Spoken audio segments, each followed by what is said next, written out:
In front of me is Samsung Galaxy S26 Ultra, and today I would like to show you how you can set up screen lock.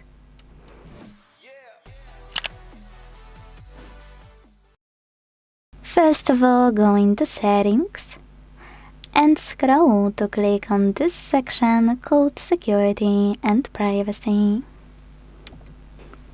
Now select Lock Screen and tap on one of those login methods, PIN, password or pattern.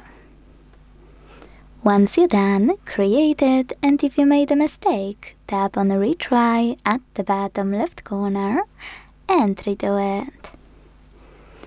Then select Continue, repeat it to confirm it, and tap on Confirm.